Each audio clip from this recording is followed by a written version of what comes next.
കരിയും കരിമരുന്നും ക്ഷേത്രങ്ങളിൽ നിരോധിക്കണോ? ശ്രീജിത്ത് പണിക്കരുടെ അഭിപ്രായം നമുക്കൊന്ന് കേട്ടാലോ. എന്ന് വെച്ചാൽ കരിയും കരിമരുന്നും ഒക്കെ തന്നെ മൊത്തത്തിൽ എന്ത് കാര്യത്തിന് വേണ്ടിയിട്ടാണോ ഡിസൈൻ ചെയ്തിരിക്കുന്നത് അതിന്റെ അനിവാര്യമായിട്ടുള്ള ഭാഗമാണ് എന്ന് തന്നെയാണ് ഈ പുസ്തകത്തിൽ മാധവ്ജി പറയുന്നത്. ആ വരി ഒന്നുകൂടി വായിക്കാം. ആനയും അമ്പാരിയും എഴുന്നള്ളത്തും കരിമരുന്നും കലാപ്രകടനവുമായി ആനന്ദ നിമഗ്നരാവുകയാണ് മനുഷ്യർ അക്കാലത്ത് ചെയ്യുന്നത്.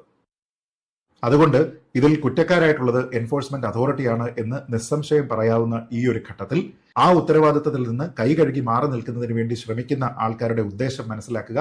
അതല്ലാതെ കരിയും കരിമരുന്നും നിരോധിക്കുക എന്നുള്ളതല്ല അവരുടെ പ്രധാനപ്പെട്ട ഉദ്ദേശം. അങ്ങനെ നിരോധിക്കുന്നത് വഴി തങ്ങളുടെ ഉത്തരവാദിത്തത്തിലെ വീഴ്ചകളിൽ നിന്ന് ഒളിച്ചോടാനായിട്ട് കഴിയും എന്ന് അവർ ചിന്തിക്കുകയാണ്. അതിനെയാണ് നമ്മൾ പരാജയപ്പെടുത്തേണ്ടത് എന്ന് മാത്രം വിനീതമായി ഓർമ്മിപ്പിച്ചുകൊണ്ട് സുരക്ഷിതമായി ഈ കാര്യങ്ങളെല്ലാം നടക്കാനുള്ള ഒരു മാർഗം നമ്മൾ നിലവിലത്തെ നിയമങ്ങൾ നടപ്പാക്കുന്നതിൽ കൂടി ഉറപ്പുവരുത്തുകയാണ് വേണ്ടത്.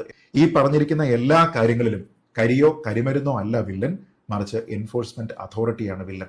ആ എൻഫോഴ്സ്മെന്റ് അതോറിറ്റി എന്ന് പറയുമ്പോൾ അതിൽ ജില്ലാ ഭരണകൂടമുണ്ട്, പോലീസുണ്ട്, മറ്റ് സംവിധാനങ്ങളുണ്ട്.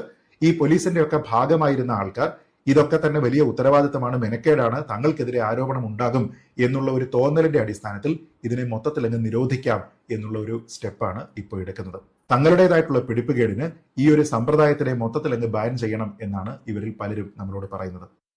വാൽപ്പാറയിൽ ഒരു വാഹനാപകടം ഉണ്ടായി എന്ന് കരുതി വാൽപ്പാറയിലെ ടൂറിസം അല്ല നമ്മൾ ബാൻ ചെയ്യുന്നത്, ട്രാവലറുകളല്ല നമ്മൾ ബാൻ ചെയ്യുന്നത്, മറിച്ച് അവിടുത്തെ യാത്ര, അവിടെയുള്ള അന്തരീക്ഷം അത് കൂടുതൽ സുരക്ഷിതമാക്കാൻ എന്തൊക്കെ മാനദണ്ഡങ്ങളാണ് നമ്മൾ പാലിക്കേണ്ടത് എന്നതിനെക്കുറിച്ച് കൃത്യമായി തീരുമാനമെടുക്കുകയാണ്.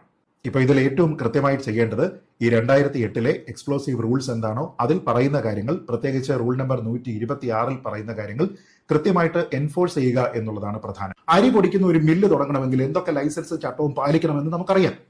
അപ്പോഴാണ് ഈ പ്രവർത്തിക്കുന്ന ആൾക്കാർ, ഇതിൽ ഉൾപ്പെടുത്തിയിരിക്കുന്ന ആൾക്കാരെ മാത്രമല്ല പൊതുജനങ്ങളെയും ഇതുമായി യാതൊരു ബന്ധവുമില്ലാത്ത ആൾക്കാരെ പോലും ബാധിക്കുന്ന തരത്തിലേക്കുള്ള ഗുരുതരമായിട്ടുള്ള പ്രത്യാഘാതം ഉണ്ടാക്കുന്ന ഒരു കാര്യത്തിന് ഒരു തരത്തിലുള്ള റെഗുലേഷനും ഇല്ലാത്ത രീതിയിൽ, തോന്നുന്ന രീതിയിൽ എത്രത്തോളം വെളിച്ചം വേണോ, എത്രത്തോളം ശബ്ദം വേണോ, എത്രത്തോളം സ്ഫോടനശേഷി ഉണ്ടോ അതെല്ലാം തന്നെ തോന്നുന്നത് പോലെ ഉണ്ടാക്കാൻ പറ്റുന്ന രീതിയിലേക്ക് ഒരു നിയന്ത്രണവുമില്ലാതെ ഈ കാര്യങ്ങൾ പോകുന്നത് നമുക്കറിയാം. ഇവിടെ പരാമർശിക്കപ്പെട്ടിരിക്കുന്ന കേരളത്തിലെ ഉഗ്രസ്ഫോടനങ്ങളുണ്ട്. പ്രത്യേകിച്ച് 2016 പരവൂരിലെ ദുരന്തത്തിന് ശേഷം കുറെ അധികം കണ്ടീഷൻസ് രാജ്യവ്യാപകമായിട്ട് നടത്തിയിട്ടുണ്ട്. നമുക്ക് എല്ലാവർക്കും അറിയാം റൂൾ 126 ഉണ്ട് എക്സ്പ്ലോസീവ് റൂൾസിൽ ഉൾപ്പെടുത്തിയിരിക്കുന്നത്. അതനുസരിച്ച് ജില്ലാ ഭരണകൂടം റിസ്ക് അസസ്മെന്റ് നടത്തിയിട്ടുണ്ടോ? ഇത് അവിടെയാണ് ഉണ്ടാക്കുന്നത് എന്നതുകൊണ്ട് റിസ്ക് അസസ്മെന്റ് നടത്തിയിട്ടുണ്ടോ? നടത്തിയിട്ടില്ലാത്തത് കൊണ്ടായിരിക്കുമല്ലോ ഒരുപക്ഷെ കളക്ടർ ഇപ്പോൾ മറ്റു ഭാഗത്ത് പോയിട്ട് അവരുടേത് തൽക്കാലം സ്റ്റോപ്പ് മെമ്പോ കൊടുത്തിരിക്കുന്നത്. അപ്പൊ